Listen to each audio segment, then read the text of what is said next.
Dans notre livre d'Éphésiens,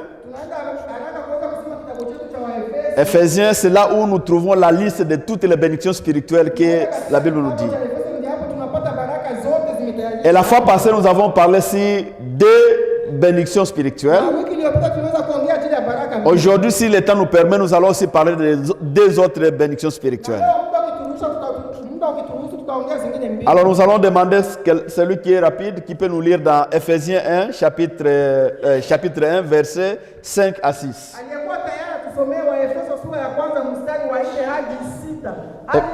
Éphésiens 1, Éphésiens 1, 5 à 6. Oui. Je lis au nom de Jésus, Éphésiens chapitre 1, verset 5 à 6. Oui.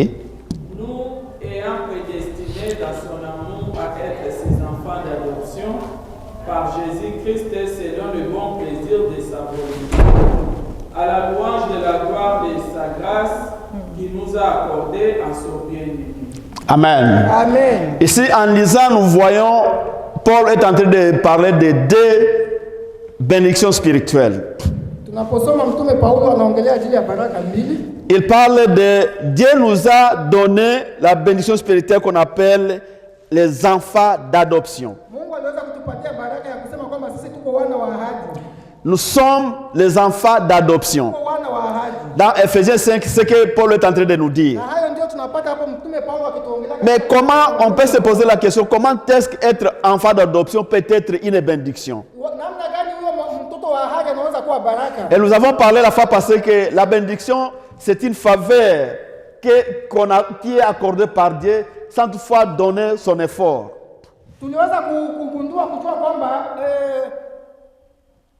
La bénédiction, c'est une faveur accordée par Dieu. Quand on parle d'une bénédiction, c'est-à-dire c'est une faveur que Dieu lui-même, c'est un privilège que Dieu donne à celui qui le sert. Alléluia. Et ici, Paul est en train de dire que Dieu nous a prédestinés pour que nous soyons ses enfants d'adoption. C'est pour dire que depuis que Dieu crée le ciel et la terre, il nous a établis, il nous a prédestinés. Quand on parle de prédestination, c'est-à-dire c'est avant la destination. Alléluia. C'est-à-dire que avant que le monde soit créé, Dieu connaissait que toi et moi nous allons exister et que nous serons ses enfants. Ce n'est pas un privilège? C'est un privilège. Amen. Alléluia. Mais qu'est-ce que cela signifie être un enfant d'adoption? Parce que quand il y a un thème central dans le message que nous avons dans notre église, c'est que nous sommes les enfants de Dieu. Mais la Bible nous parle ici des enfants d'adoption. Quand on parle d'adoption, si on peut définir rapidement adoption, c'est une action légale qui consiste à prendre un enfant d'autrui et l'élever comme son propre enfant, avec tout droit d'héritage. Alléluia. C'est-à-dire que quand vous adoptez un enfant, bien sûr ce n'est pas votre enfant biologique. Ce n'est pas toi qui l'avais enfanté. Mais tu prends l'enfant d'autrui parce que tu n'as pas d'enfant par exemple. Et puis tu le prends pour l'élever. Et cela se passe légalement, c'est-à-dire c'est justifié par la loi du pays. Et cet enfant devient ton propre enfant. Et avec tous les droits d'héritage. C'est-à-dire que si vous pouvez avoir deux enfants, un enfant d'adoption, un enfant biologique, ces deux enfants ont les mêmes droits devant la loi. C'est-à-dire que si vous avez une maison et que vous quittez le monde, ces deux enfants doivent se partager cette maison. Parce qu'ils ont les mêmes droits comme tes enfants. Alléluia. Et la Bible nous dit que Dieu nous a prédestinés que nous soyons ces enfants d'adoption. Ici, Paul est en train de parler déjà qui ne sont pas des Israélites.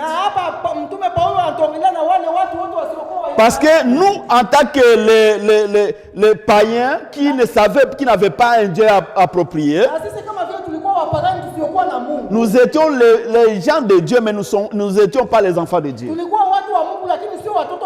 Dieu s'est choisi seulement l'Israël comme en tant son enfant. Et après avoir envoyé Jésus-Christ pour sauver Israël, Israël avait refusé de recevoir le Messie. Et lorsqu'ils ont refusé à recevoir le Messie, la Bible nous dit que la parole qui est Jésus-Christ, il est venu chez les siens et les siens ne l'ont pas reçu.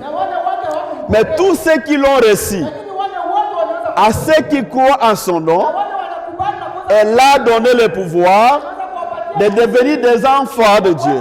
Alléluia. Donc nous avons eu le pouvoir de devenir les enfants de Dieu parce que Israël, qui était enfant de Dieu jadis, avait refusé le Messie. C'est pourquoi la Bible nous appelle les enfants d'adoption.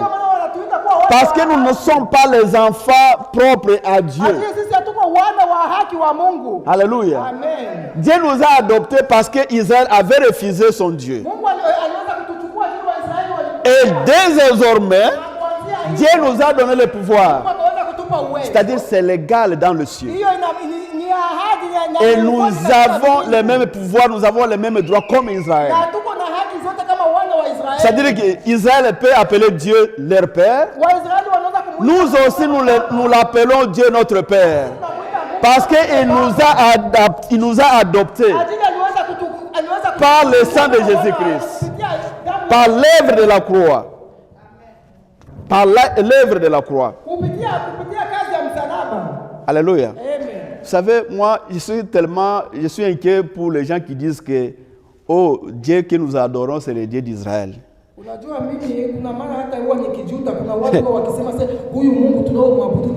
Si vous saviez combien les Israélites étaient jaloux à ce que nous puissions recevoir Dieu, vous n'allez pas dire cela. Les apôtres ont fait des réunions et des réunions pour voir comment est-ce qu'on va inculquer leurs coutumes aux non-juifs.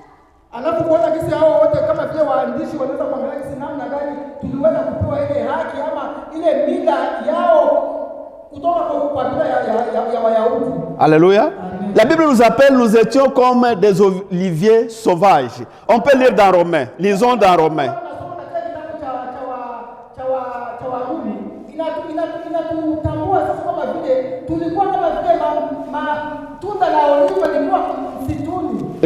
Lisons dans Romains 11, 24 pour comprendre ce que signifie l'adoption que nous parlons. Romains 11, verset 24. Je lis Romains 11, 24. Si toi, tu as été coupé de l'olivier naturellement sauvage et hanté contrairement à la nature sur l'olivier franc, et arrête. Je réponds. Romains 11, 24. Si toi tu as été coupé de l'olivier naturellement sauvage et hanté contrairement à ta nature sur l'olivier franc, à plus forte raison, et seront-ils hantés selon leur nature sur leur propre olivier. Amen. Amen. Ici, Paul est en train de dire aux non-juifs. Il est en train de dire aux païens. Les païens signifient les contraires des juifs. Il dit que nous, qui sommes les païens qui n'avaient pas Dieu,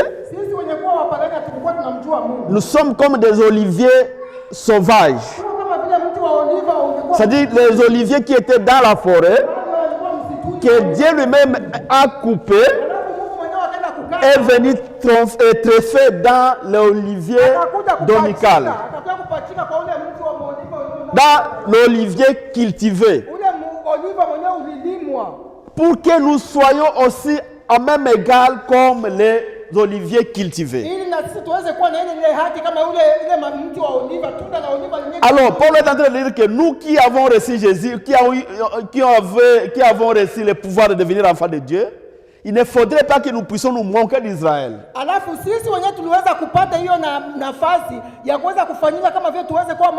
Parce que si ça n'a pas coûté Dieu quelque chose pour ignorer Israël, ça ne coûtera pas Dieu quelque chose pour nous ignorer, nous qui n'étions pas des oliviers cultivés.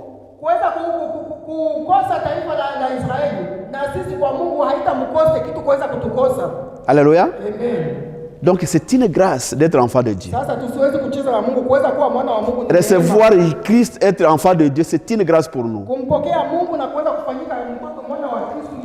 Voilà pourquoi nous devons nous réjouir, parce que nous sommes devenus enfants de Dieu. Et non seulement nous sommes enfants de Dieu, non seulement que, mais nous sommes aussi les héritiers de Dieu. Et non seulement nous sommes les héritiers de Dieu, mais nous sommes les co-héritiers avec Jésus. Alléluia. Alléluia. Parce que Jésus était notre grand frère, le premier est né, ce que la Bible l'appelle. Et nous qui croyons en lui, nous avons eu ce pouvoir de devenir enfants de Dieu. Et parce que nous sommes devenus enfants de Dieu adoptifs, avec tous les droits d'héritage, alors nous sommes devenus aussi des héritiers de Dieu. Alors, parce que Jésus est aussi enfant de Dieu, notre aîné, il est l'héritier de Dieu. Donc nous sommes devenus des co-héritiers avec Jésus-Christ.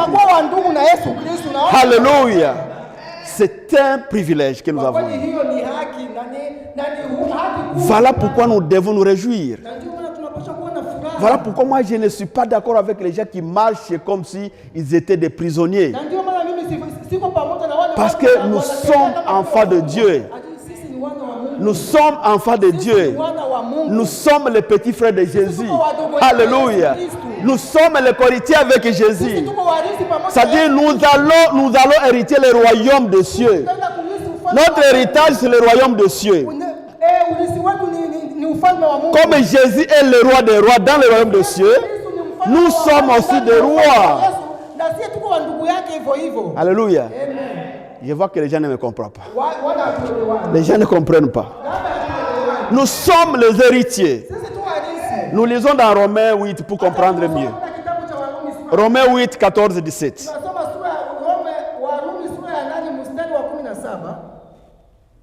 Romains 8, 14 à 17.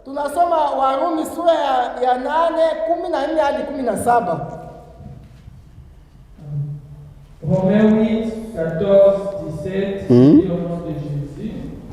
Car tous ceux qui sont conduits par l'Esprit de Dieu sont fils de Dieu. Et vous n'avez point reçu un esprit de servitude pour être encore dans la crainte. Mais vous avez reçu un esprit d'adoption par lequel nous crions Abba Père. Amen. L'Esprit lui-même rend témoignage à notre esprit que nous sommes enfants de Dieu. Amen. Or, si nous sommes enfants, nous sommes aussi héritiers. Héritiers de Dieu et co-héritiers de Christ. Amen.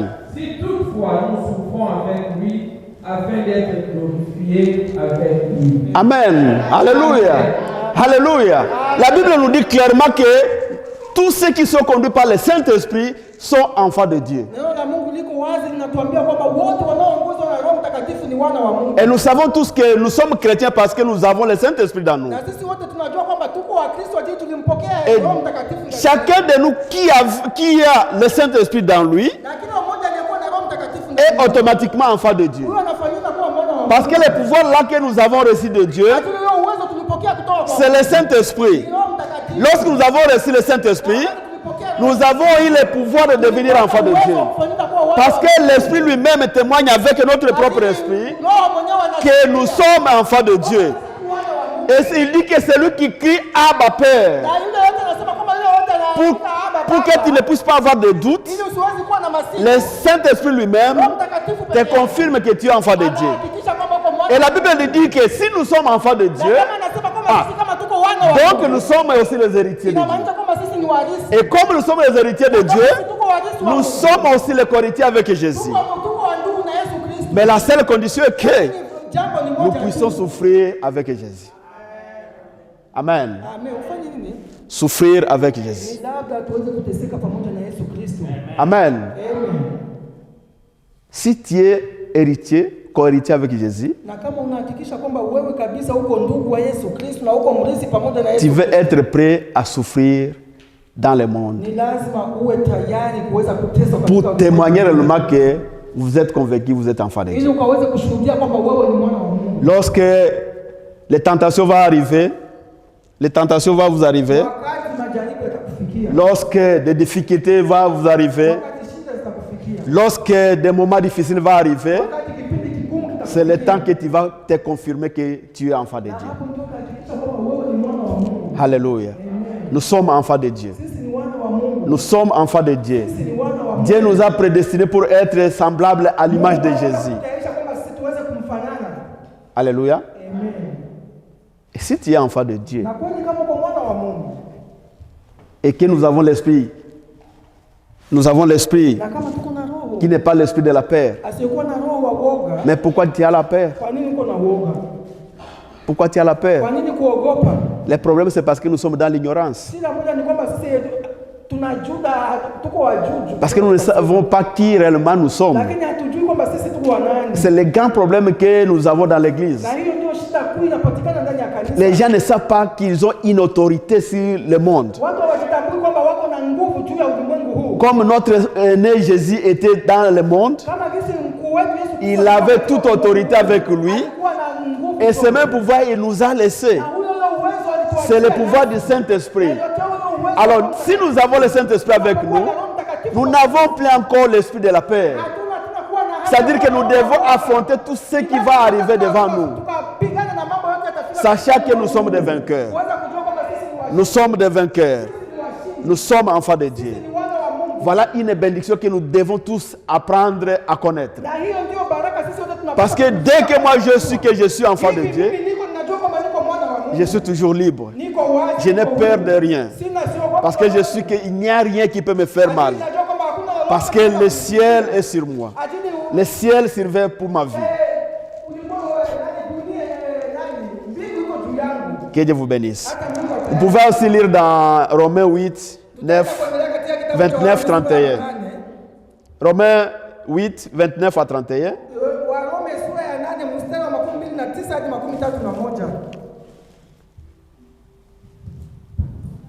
Romains 8, 29 à 31, je lis au nom de Jésus.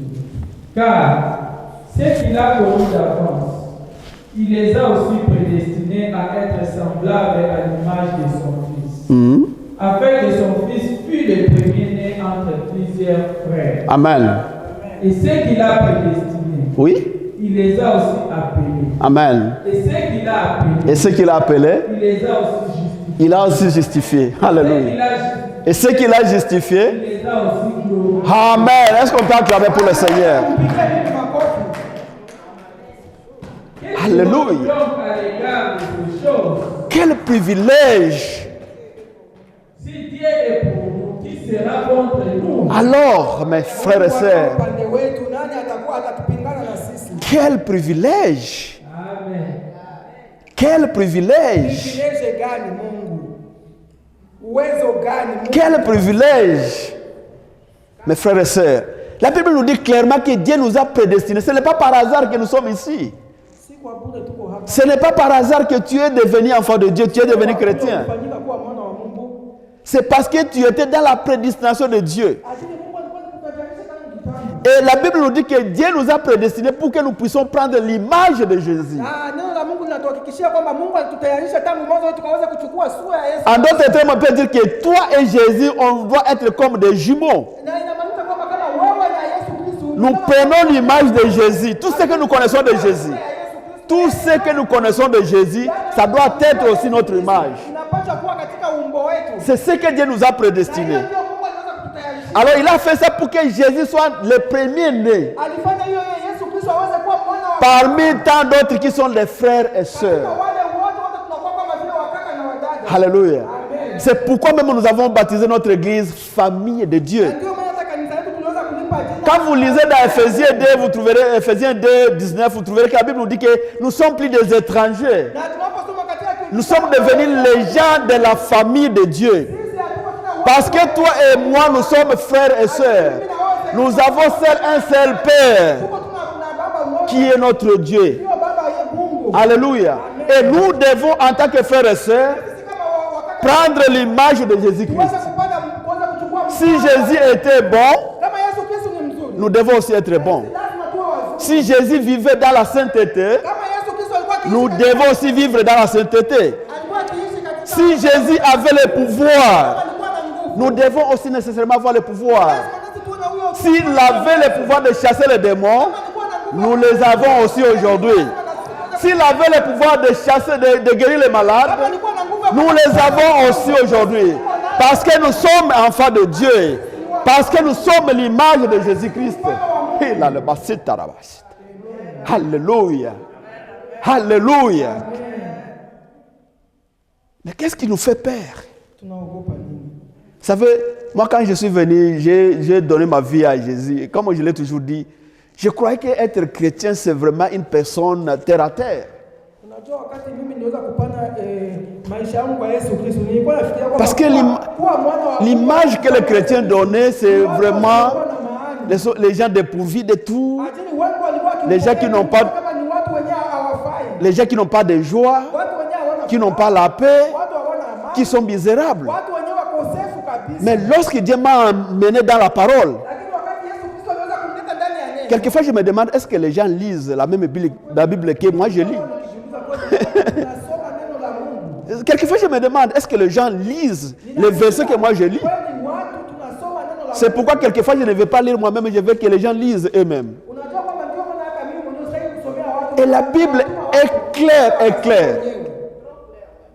Amen. Mes frères et sœurs, nous sommes enfants de Dieu. Et si nous disons enfants de Dieu, nous sommes enfants de Dieu. Le grand problème, c'est l'ignorance. Et le deuxième problème, c'est le manque de la pratique de la parole de Dieu. Et c'est pourquoi aujourd'hui, nous allons pratiquer la parole de Dieu. Nous allons pratiquer la parole de Dieu. Alléluia. Alors, nous allons pour la deuxième bénédiction spirituelle que nous allons parler aujourd'hui. Quand nous lisons dans verset 6, nous sommes toujours dans Ephésiens. Ephésiens 1, verset 6. Il y a quelque chose que la Bible nous parle aussi là-bas. Si on peut relire encore ce verset, verset 6. Chapitre 1, nous sommes toujours dans le chapitre 1. Ephésiens chapitre 1, verset 6. La Bible nous dit, à la louange de la gloire de sa grâce qu'il nous a accordée en son bien-aimé. Amen. Amen. Ici, la Bible, Paul est en train de parler une quatrième bénédiction spirituelle qui est la grâce. Il dit qu'à la louange de la grâce que Dieu nous a accordée. Je sais que j'ai pris un certain temps pour enseigner sur la grâce dans cette église. Voilà pourquoi je n'ai pas voulu entrer en profondeur dans la grâce.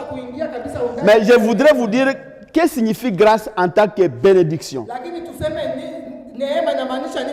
Comment est-ce qu'on peut dire qu'une grâce c'est une bénédiction? Mais qu'est-ce que signifie d'abord la grâce? La grâce signifie un privilège non mérité.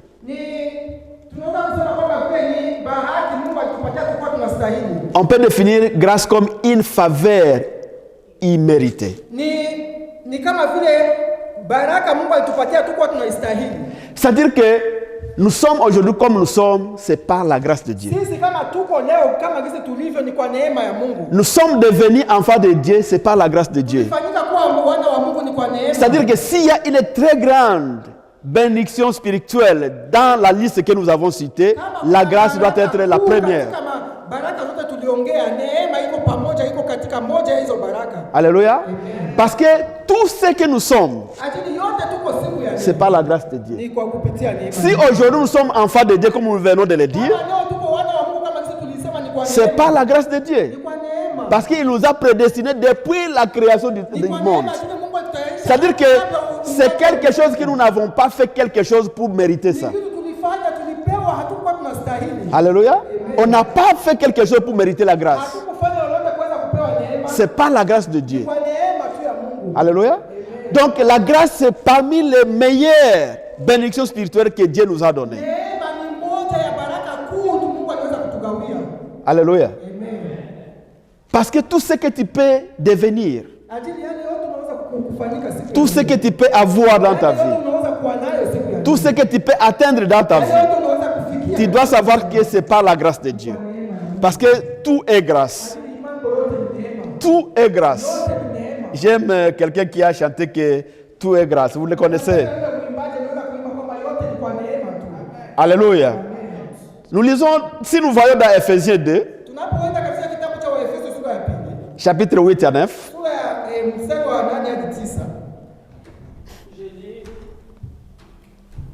Au nom de Jésus, Ephésiens 2, chapitre 8 à 9. Chapitre 2, verset 8 à 9. Oui, nous comptons. Au nom de Jésus, car c'est par la grâce que vous êtes sauvés, par les moyens de la foi. Amen. Et cela ne vient pas de vous, c'est le don de Dieu. Amen. Ce n'est point par les œuvres afin que personne ne se glorifie. Amen. Amen. Amen. Amen. C'est-à-dire que c'est un don. Un don, c'est une bénédiction. C'est un cadeau. Alléluia. Si nous sommes sauvés aujourd'hui, ce n'est pas que parce que nous sommes spéciaux que nous sommes sauvés aujourd'hui. C'est juste un don, un cadeau que Dieu nous a donné. Et la Bible dit clairement que Dieu l'a fait pour que quelqu'un parmi nous ne puisse dire que c'est parce que moi-même je me suis donné l'occasion de chercher le pasteur. C'est pourquoi moi je ne suis pas d'accord avec les gens qui appellent le pasteur père spirituel. Parce que les gens pensent que quand je viens t'évangéliser et que c'est moi qui t'avais sauvé. C'est ce qui cache derrière ça, cette conception-là. C'est-à-dire que c'est à cause de lui, il m'a parlé de la parole de Dieu. Voilà pourquoi il est mon père spirituel. Et je sais, je l'ai toujours parlé. Je l'ai toujours parlé. Les gens prennent les paroles de Paul parce qu'il appelle Timothée mon fils. Et puis donc ils sont devenus aussi le père.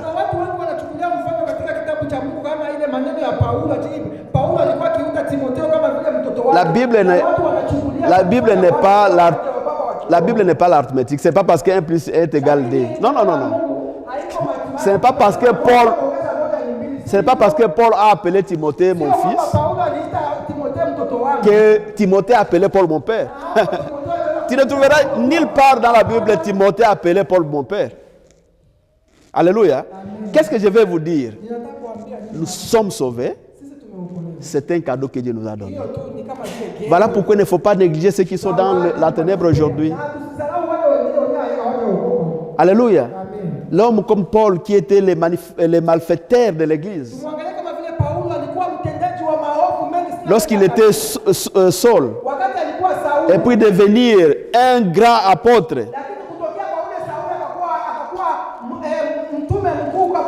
Qu'est-ce que nous pouvons dire si ce n'est pas vraiment les dons de Dieu? Donc nous avons la grâce comme un cadeau, comme une bénédiction que Dieu nous a donnée. Et dans la grâce, il y a aussi des grâces de grâce. J'aime ça. Il y a la grâce de grâce. Nous pouvons lire. Lisons. Lisons rapidement dans Jean. Lisons dans Jean 1, 16 à 17. Il ne faudrait pas que ça ne vienne pas de moi, il faut que la Bible nous parle. Jean chapitre 1, verset 16 à 17. Oui, 16 à 17.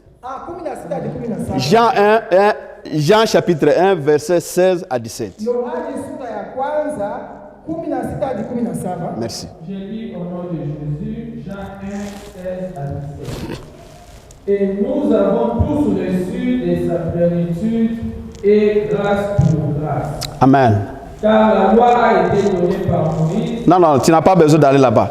J'avais besoin qu'on puisse lire le premier. C'était 15, hein? C'était 16. Nous avons reçu tous la plénitude de grâce pour grâce. C'est pour dire que nous avons tous la grâce d'être appelés enfants de Dieu.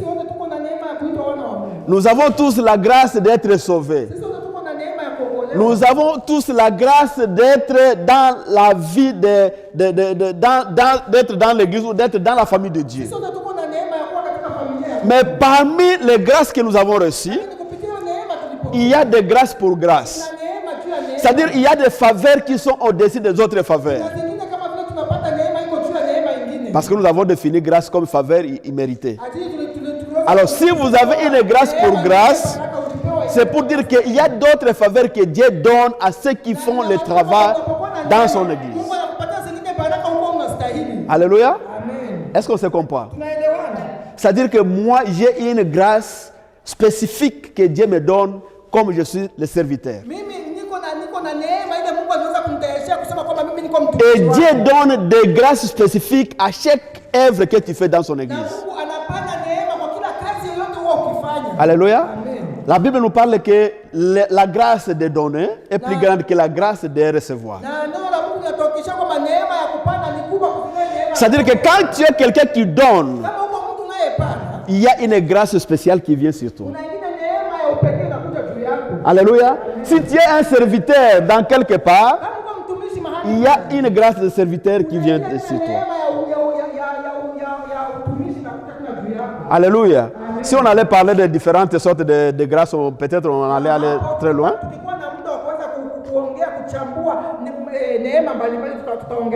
Mais la principale grâce que nous avons tous reçue, c'est le salut. Amen. Le salut, c'est un cadeau.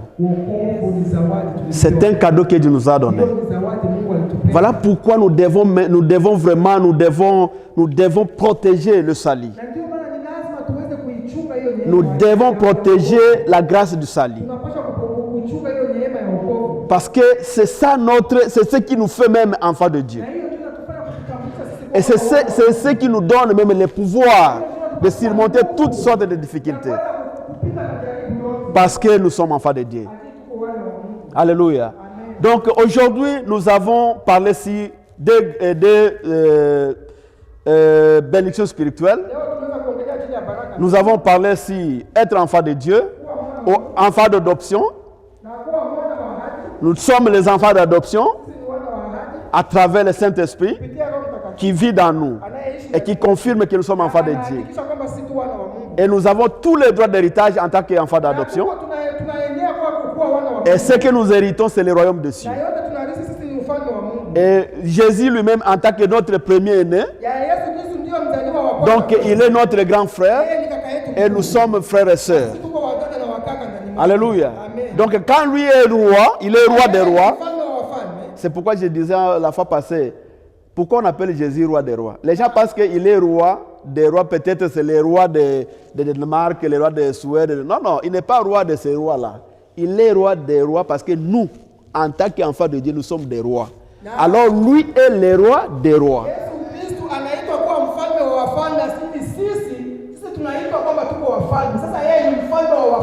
Alléluia.